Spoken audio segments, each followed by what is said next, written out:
Nós vamos falar sobre a natureza dos anjos. Nós demos uma introdução, falamos sobre a origem dos anjos, falamos sobre o número dos anjos, e hoje nós queremos iniciar falando sobre a natureza dos anjos, ou seja, como que esses anjos são, naturalmente, como que eles são. Então, nós queremos ver algumas coisas muito interessantes sobre esses seres. A primeira coisa que nós vamos determinar aqui é que os anjos eles são seres espirituais e incorpóreos, ou seja, eles são seres que não possuem corpos. Eles não possuem corpos. E eles são espirituais e a Bíblia descreve os anjos como espíritos, como espíritos. Eles são então diferentes dos homens. Na sua natureza, eles são totalmente diferentes dos homens, né? Eles não estão limitados, os anjos não estão limitados às condições naturais e nem físicas. Então, eles aparecem e desaparecem, mas lembrando que eles não são onipresentes. Eles não têm esse poder de onipresença. Eles não podem estar em todos os lugares ao mesmo tempo. Eles são vinculados a um lugar. Eles podem desaparecer aqui e aparecer em outro lugar, mas não ao mesmo tempo em todos os lugares. Então, eles não têm essa condição. Então, o que indica que eles, por serem espirituais, eles têm essa liberdade de movimento, né, de agir de uma maneira realmente muito poderosa. E nós podemos entender também o seguinte, que os anjos eles detêm na sua natureza um poder muito grande. Um poder muito grande. Eles têm poder para fazer algumas coisas, né? Por exemplo, quando o anjo alimenta a Elias, ele caminha 40 dias e 40 noites depois de ser alimentado por um anjo. Então, nós percebemos que existem algumas coisas que os anjos fazem, eles têm poder para fazer coisas, um poder realmente sobrenatural. A Bíblia fala que quem fechou a boca dos leões foram quem? Foi anjo, né? Então, são coisas assim que a gente pode determinar. Em Gênesis, né, e a gente vê o seguinte, que apesar deles serem espirituais e incorpóreos, eles podem assumir forma de homem. Ou seja, eles podem tomar corpos e ter uma forma corpórea humana. Isso, olha, quando a gente fala isso, tem que ficar muito claro o seguinte: anjos não encarnam. Entendem isso? Anjos, eles não encarnam. A Bíblia fala que Jesus se fez carne. Olha só. Jesus é um ser espiritual? Como Deus, ele é espírito. Mas ele se fez carne, né? E habitou entre nós. Ele tabernaculou, ele se fez homem e habitou entre nós, através do nascimento, através de tudo aquilo. Então, os anjos, eles, apesar de eles tomarem forma corpórea, eles não são homens carnais, mas enquanto homens nessa forma corpórea, eles até comem. Entendem isso? Eles até comem. Nós vamos ler isso aqui, olha, em Gênesis 19, versículos de 1 a 3, que diz assim, peraí, agarrou aqui. Aí. Os dois anjos chegaram a Sodoma ao anoitecer, e Ló estava sentado à porta da cidade. Quando os avistou, levantou-se e foi recebê-los. Prostrou-se rosto em terra e disse: Meus senhores, por favor, acompanhem-me à casa do seu servo. Lá poderão lavar os pés, passar a noite e pela manhã seguir caminho. Não passaremos a noite na praça, responderam. Eles responderam, não, passaremos a noite na praça, responderam. Mas ele insistiu tanto que com eles que finalmente o acompanharam e entraram em sua casa. Ló mandou preparar-lhes uma refeição e assar pão sem fermento, e eles comeram. E eles comeram. Ou seja, eles tinham necessidade da comida? Não. Eles tinham necessidade de alimento? Não. Mas, uma vez que eles estavam em forma corpórea humana, eles aceitaram o quê? Para não ficar aquela coisa estranha aos homens, para não ficar aquela coisa diferenciada no relacionamento, né, com os homens. Já imaginou se eles aparecessem para Ló e ali naquela situação como um ser, vamos botar lá com uma visão de Isaías, né? Aquele ser poderoso, cheio de luzes, ou seja o que for, de asas, isso iria assustar e iria trazer aquele, né, uma perplexidade àquelas pessoas. Então, eles, quando em forma de homens, eles fazem coisas como homens, mas em nenhum momento nós vamos dizer e afirmamos o seguinte: eles encarnaram. Não, eles tomaram forma de homem, forma corpórea de homem, e se apresentam dessa forma como a gente vê aqui.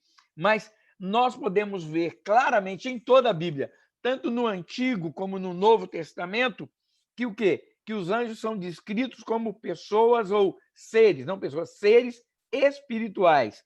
Em Efésios 6,12 diz: a nossa luta não é contra carne e nem sangue, e sim contra principados e potestades, contra os dominadores deste mundo tenebroso, contra as forças espirituais do mal nas regiões celestiais.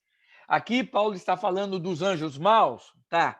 Está falando dos poderes malignos, sim, mas falando dos mesmos seres angelicais, onde ele dá também uma classificação que a gente pode até ver depois, que ele fala sobre principados, potestades, dominadores deste mundo tenebroso. Mas ele fala com forças espirituais. Então, amados, os anjos, eles não são e não têm carne, ok? Isso é muito importante para a gente entender uma coisa. E eu tenho uma pergunta para a gente pensar sobre isso. Se os anjos não têm carne, por que eles pecaram? Porque nós, humanos, os homens, nós temos a tendência de falar: a carne é fraca. A carne é fraca. E existe uma tendência muito grande de nós acharmos a desculpa para o pecado no fato de sermos humanos e termos carne. Termos carne. Nós, é claro, devemos entender essa questão da palavra carne, né? Existe no grego a palavra sarkimono, sarkikos, né? Ou sarkikos, que representa carne em diferentes sentidos. A carne que a Bíblia fala que milita contra o espírito não é essa carne, não é corpo. A carne que milita contra o espírito é o que a gente chama de desejos. De desejos. Então, como é que os anjos pecaram, e eles pecaram antes dos homens, não foi? Porque Satanás pecou antes dos homens. Porque quando Deus fez aqui o Jardim do Éden, Satanás já estava lá, já tinha caído lá. A gente vê isso, que ele já aparece para tentar a Eva.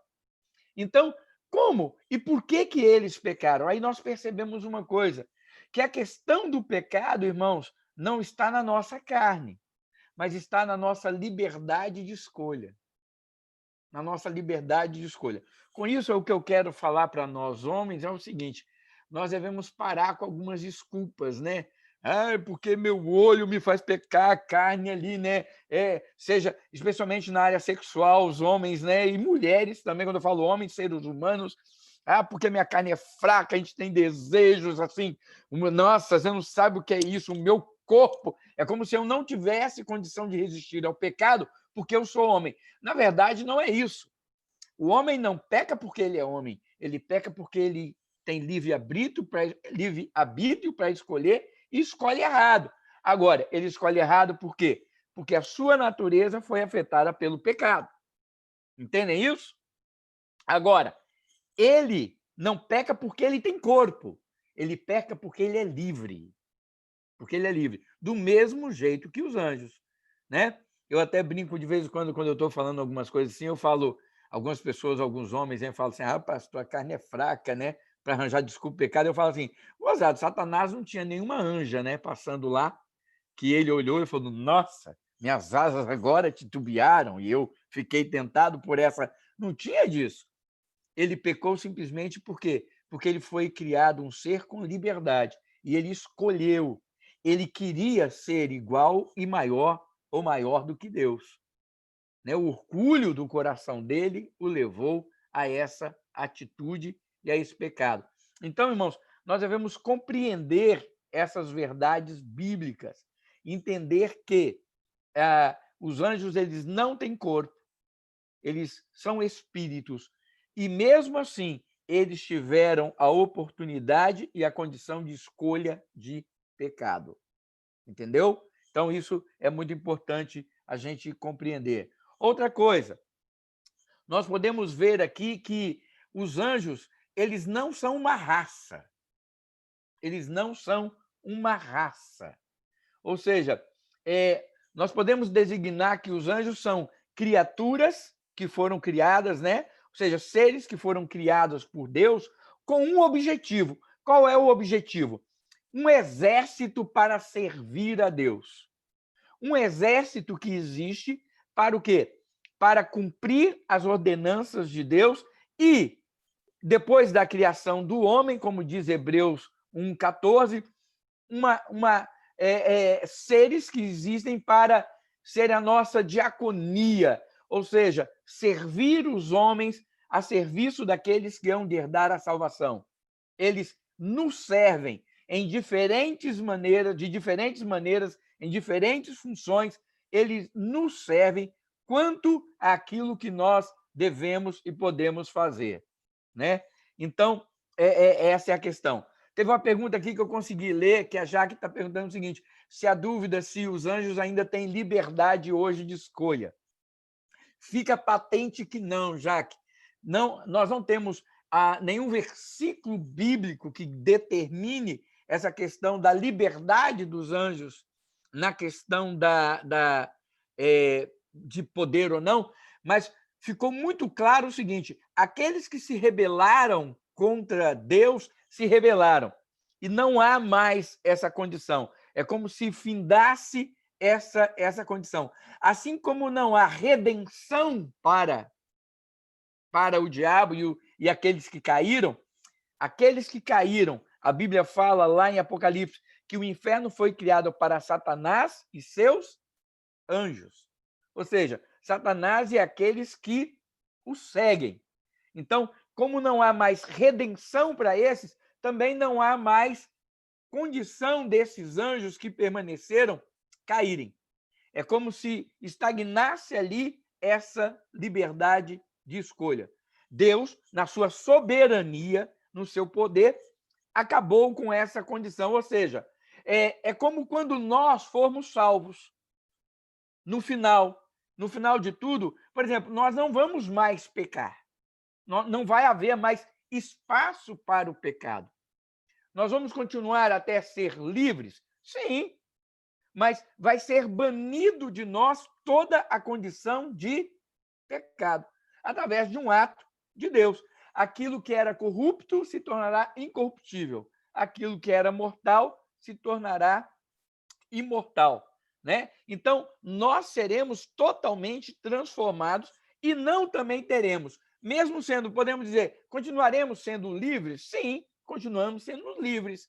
Só que agora sem acesso ao pecado, sem acesso àquilo que pode nos levar ao pecado. Então, eu acredito que, da mesma forma, Deus, na sua soberania e poder, determinou o fim disso naquele momento. Ou seja, houve uma rebelião? Houve. Ok. Então, isso aconteceu. E agora? Agora não há mais. Pelo menos, biblicamente, é o que a gente enxerga dentro desse contexto bíblico em toda a história de relacionamento com os anjos. Porque a Bíblia deixa claro que 1/3 dos anjos caíram e findou. Até o número foi determinado. De milhares, como nós vimos, 1/3 caiu. Então, como nós falamos, irmãos, os anjos eles não são uma raça. Ou seja, as Escrituras, a Bíblia mostra que não há casamento e não há uma ordem no plano de Deus para que os anjos se reproduzam. Então, eles não se tornam uma raça. Não existe uma raça angelical. Os anjos foram criados. E pronto. Nós não. Nós somos raça humana. Nós geramos outros segundo a nossa espécie, né? Os animais geram outros segundo as suas espécies. Então, existem as raças. Quando a gente fala raça, é exatamente essa recriação do ser. E a Bíblia deixa claro que os anjos, eles não se reproduzem. Em Mateus 22:30 diz assim: na ressurreição, as pessoas não se casam, nem são dadas em casamento, mas são como os anjos no céu. Mas são como os anjos no céu. Ou seja, no céu não há casamento. Não há casamento para os anjos. E a Bíblia deixa claro que nós também seremos assim lá no céu. Aí você pergunta, por quê? Primeiro, porque é o seguinte, o amor vai ser um amor perfeito. O amor vai ser um amor perfeito. Nós não vamos amar homem diferente de mulher. Porque existem as diferentes, né, palavras até no grego para o amor. O amor fíleo, o amor estógeno, o amor ágape, o amor eros. Homem ama mulher com amor eros, né? Um amor de homem para mulher. A gente ama um filho, a gente ama com esse amor filho, esse amor que, né, de pai, de filho para pai, essa coisa, o estógeno, esse amor de amizade, de irmandade, o amor ágape, que é o amor perfeito de Deus. Então, a gente tem diferença. Eu não posso virar, gente, vamos ser muito franco, né? Sem hipocrisia nenhuma. Eu não posso olhar aqui pro Marciano e falar que eu amo o Marciano igual eu amo minha filha. Desculpa aí, Marciano. Amo não, tá? Você pode ser até um cara legal, bonitinho, gente boa, mas não amo não. Amo não, amo não, amo não. É lógico que não. Como ele não vai falar que me ama como ele ama o filho dele. E nem vai falar que me ama como ele ama a esposa dele. Não vai ser igual, é impossível isso. Por quê? Há um amor diferenciado nesse núcleo familiar do Marciano, no meu núcleo familiar. Agora, no céu, como é que vai ser o amor? Vai ser perfeito. Vai ser perfeito. Nós vamos olhar uns para os outros como Deus nos olha. E a gente vai se ver de uma maneira que não vai ter amor eros. Não vai ter amor filho, não vai ter amor, vai ter só o amor perfeito, o amor de Deus, que exclui essa questão de sexualidade, que exclui essa questão de predileção. Nós vamos nos amar de uma forma perfeita, de uma forma perfeita. Então, isso é que é gostoso. É por isso que de vez em quando eu brinco, né, quando a gente fala sobre essa questão de céu, que na igreja, na verdade, nós estamos treinando para viver no céu, porque as diferenças que a gente tem na igreja, elas vão se manter porque, apesar da gente amar, nós vamos nos amar perfeitamente, os temperamentos e as personalidades continuam as mesmas. E eu tenho que aprender a amar essa pessoa aqui, agora, já, em terra, né, no convívio, e não somente depois que eu parto para a eternidade. Então, nesse contexto, a Bíblia fala, não vai haver casamento. E deixa claro que os anjos também não se casam, né? E se não se casam, não se reproduzem, gente. Por favor, anjos não reproduzem, anjos são criaturas. E eu botei até aqui alguns versículos, e entre eles, nos versículos, estava aquele texto que fala que os filhos de Deus amaram e viram os filhos dos homens, né? Não tem essa passagem? E que foram ter relações com elas e nasceram dali os gigantes. E aí alguns falam, isso foi os anjos que tiveram relações, os anjos são filhos de Deus e tiveram relações com as filhas dos homens. Só que, no contexto bíblico, não é isso que quer dizer. Porque os anjos não são chamados de filhos de Deus, eles são chamados de criaturas de Deus. São chamados de exército de Deus. Agora, filhos de Deus, só tem um. Quem é filho de Deus? Aquele que é Jesus Cristo. E todos nós que aceitamos a Cristo somos dados o que a Bíblia fala. A todos quanto receberam Deus o poder de serem chamados o quê? Filhos de Deus. Quem? Aqueles que recebem a Cristo. Então, quem são esses chamados de filhos de Deus lá em Gênesis? Esses são aqueles que serviam ao Senhor, que pela fé, porque a salvação, irmãos, desde o começo até o fim, nunca foi de outra forma senão pela fé. Paulo deixa isso muito claro em Gálatas, né? O sacrifício, as ordenanças, tudo. Vocês lembram da história de Abel e Caim? Quando Abel e Caim oferecem sacrifícios a Deus, a Bíblia fala que não foi o sacrifício que foi rejeitado, foi a pessoa. Né? Quando Deus fala para Caim, fala assim, Caim, não é certo que se procederes bem, a tua oferta vai ser aceita? Deus, irmãos, não está preocupado com o que oferecemos, Deus está preocupado com quem oferece. Então, é muito interessante nós vermos isso. Então, quem são os filhos de Deus? A Bíblia fala que depois que Caim matou Abel, quando Sete nasce, os homens voltam a adorar a Deus. Então, esses filhos de Deus olharam filhos dos homens. O que quer dizer filho dos homens? Aqueles que não serviam ao Senhor. E aí tiveram relação e nasceram gigantes.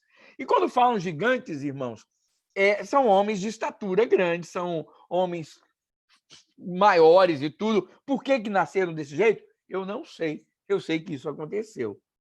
Tá certo? Agora, não há nenhuma referência bíblica que denote o quê? Que anjos podem engravidar mulheres. Irmãos, pensem bem, pensem bem. Quando nós pensamos na questão biológica, quando nós pensamos na questão da fecundação, nós temos que entender que para haver um bebê, nós precisamos de óvulo e espermatozoides. Amados, aí nós estudamos a ciência e sabemos que tem os cromossomos Y, X, não existe tudo isso? Que tem que encaixar para se formar um ser da mesma espécie. Anjo lá, irmãos, tem esperma? Você entende? Se eles são seres angelicais, quer dizer, então essa ideia é uma ideia realmente que não cabe dentro de um contexto bíblico. Não cabe. Então, nós entendemos isso. Olha, e Jesus também fala isso em Lucas 24, 34 a 36, quando ele diz assim, Jesus respondeu, os filhos desta era casam-se e são dados em casamento, mas os que forem considerados dignos de tomar parte na era que há de vir e na ressurreição dos mortos não se casarão e nem serão dados em casamento, e não podem mais morrer, pois são como os anjos. São filhos de Deus, visto que são filhos da ressurreição. Né? Agora, quando fala aqui são filhos de Deus, está falando não dos anjos, dos homens que experimentaram dessa ressurreição e desse poder de Deus na sua vida. Então, olha só, nós vemos aqui, então, que anjos não se casam. Exatamente por quê? Por isso que eles não são uma raça, eles não se reproduzem. O número deles está fechado. É aquele tanto e acabou. É claro, irmãos, por favor, quando eu falo é aquele tanto e acabou, eu não sou Deus, e Deus, no seu poder, na sua soberania, se ele quiser criar mais anjos, ele cria. Mas eu entendo que não. Ele já tem um número suficiente e pronto, estabeleceu ali e parou. Então, é muito interessante a gente ver isso. Não, perdão. Tem uma passagem, sim, que os anjos são chamados de filhos de Deus. Em uma versão, em uma tradução, na revista atualizada, diz assim, em Jó 1, capítulo 1, versículo 6, diz assim, no dia em que os filhos de Deus vieram apresentar-se perante o Senhor, veio também Satanás entre eles. Essa versão, essa tradução, os filhos de Deus, é uma tradução que muitos teólogos colocam como sendo uma tradução não tão fiel. Tanto que nas novas traduções já diz assim, certo dia, os anjos vieram apresentar-se ao Senhor e Satanás também veio com eles. E Satanás também veio com eles. Então, existe, no decorrer do tempo, eu só estou sendo bem específico nesse quesito, para mostrar que na Bíblia, em algumas versões, você vai até achar esse termo filhos de Deus em algumas coisas, mas alguns tradutores já o colocam como não sendo uma tradução tão fidedigna ao original e já traduziram mais adiante como o quê? Anjos. São anjos, são seres criados e não filhos de Deus. Por quê? No sentido de filhos de Deus, baseado naquilo que João diz. Veio para o que era seus e os seus não receberam, mas a todos quanto o receberam, deu-lhes o poder de serem feitos filhos de Deus. E aí vamos ser sinceros, se a gente chamar o diabo de filho de Deus, aí tem, né? Fica meio conflitante, porque filhos mesmo nós podemos ver. Jesus, a Bíblia diz que somente Jesus é o filho gerado e nós somos filhos em decorrência da obra de Cristo. Então, os anjos não são redimidos, eles não têm redenção. Por isso que a gente entende dessa forma. Então, olha só, em toda a palavra de Deus, você também nunca vai achar o seguinte: filhos de anjos. Você nunca vai encontrar filhos de anjos. Quando você encontra o termo lá dos enanquins, dos gigantes, você vai encontrar a ideia filhos de Deus com filhos de homens, mas não filhos de anjos. Não existe em toda a palavra de Deus nenhuma menção a essa questão filhos de anjos, né? Então aí nós podemos ver o seguinte, que o número desses anjos já existem, são grandes, está estabelecido e concretizado. Encaixotou ali e parou. Eles não vão se reproduzir. Eles não vão se reproduzir. Então, nós podemos entender e vermos dessa forma. A questão da quantidade, como nós falamos, são muitos, e Jesus mesmo, né, quando ele fala lá no Getsemane, acaso pensas que não posso rogar ao meu Pai e ele me mandaria neste momento mais de 12 legiões de anjos? Ou seja, outra coisa que fica clara sobre essa questão deles serem um exército e serem não uma raça, é que nós percebemos o seguinte: eles têm uma ordem de comando. Deus é aquele que comanda. E entre eles mesmos existe uma hierarquia angelical. Nós podemos perceber isso. Existe uma hierarquia.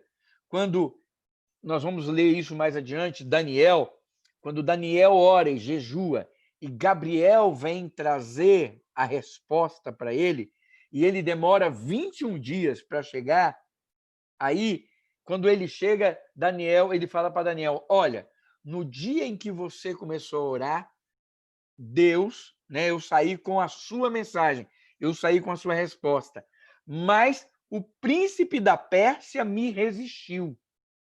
Ou seja, um domínio, uma guerra. É isso que a gente chama de... essa é uma batalha espiritual? Não, eu não chamo de batalha isso de batalha espiritual tão propriamente. Eu chamo isso de batalha angelical. É espiritual porque está no mundo espiritual, mas é uma batalha angelical, né? Entendeu? Eu acho que nós homens, nós podemos falar sobre isso em outro assunto, quando nós falarmos sobre maldição hereditária, quando nós falarmos sobre batalha espiritual, nós vamos ver que a verdadeira batalha espiritual do homem não é no sentido de lutar, de mandar anjo contra anjo, tudo. Aí você fala, mas Paulo falou, nossas batalhas no mundo espiritual. Essa é no mundo espiritual. A nossa verdadeira batalha espiritual está em resgatar pessoas espiritualmente.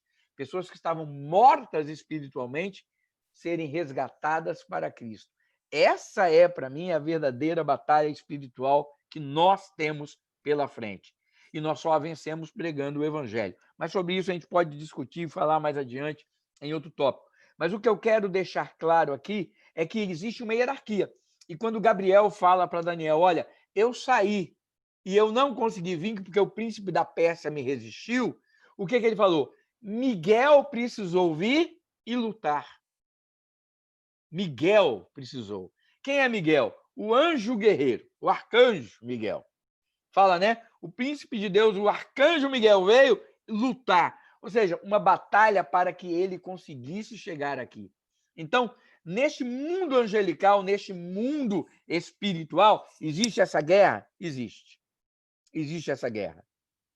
Agora, quando nós oramos, irmãos, nós devemos entender que a nossa batalha espiritual não concerne apenas de anjo contra anjo. É isso que eu quero dizer.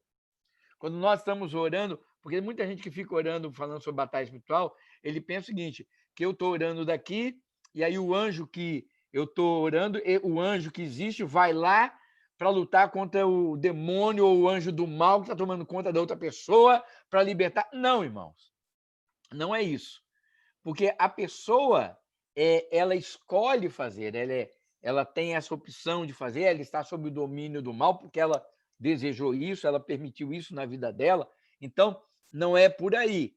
Então, não é anjo que vai lá, anjo vai lá. Por quê? Porque a mensagem traz luz à pessoa, a mensagem entra, quebra as cadeias e a pessoa, então, pode entender e abrir o seu coração. Mas sobre isso também a gente pode falar mais adiante. Então, irmãos, nós podemos ver essa questão angelical dessa forma. Existe uma hierarquia? Existe. Existe o que nós vimos quando Paulo fala lá em Efésios 6, principados, potestades e dominadores. Então, nós temos uma hierarquia angelical do mal? Sim, mas nós temos também uma hierarquia do bem? Fica claro que sim.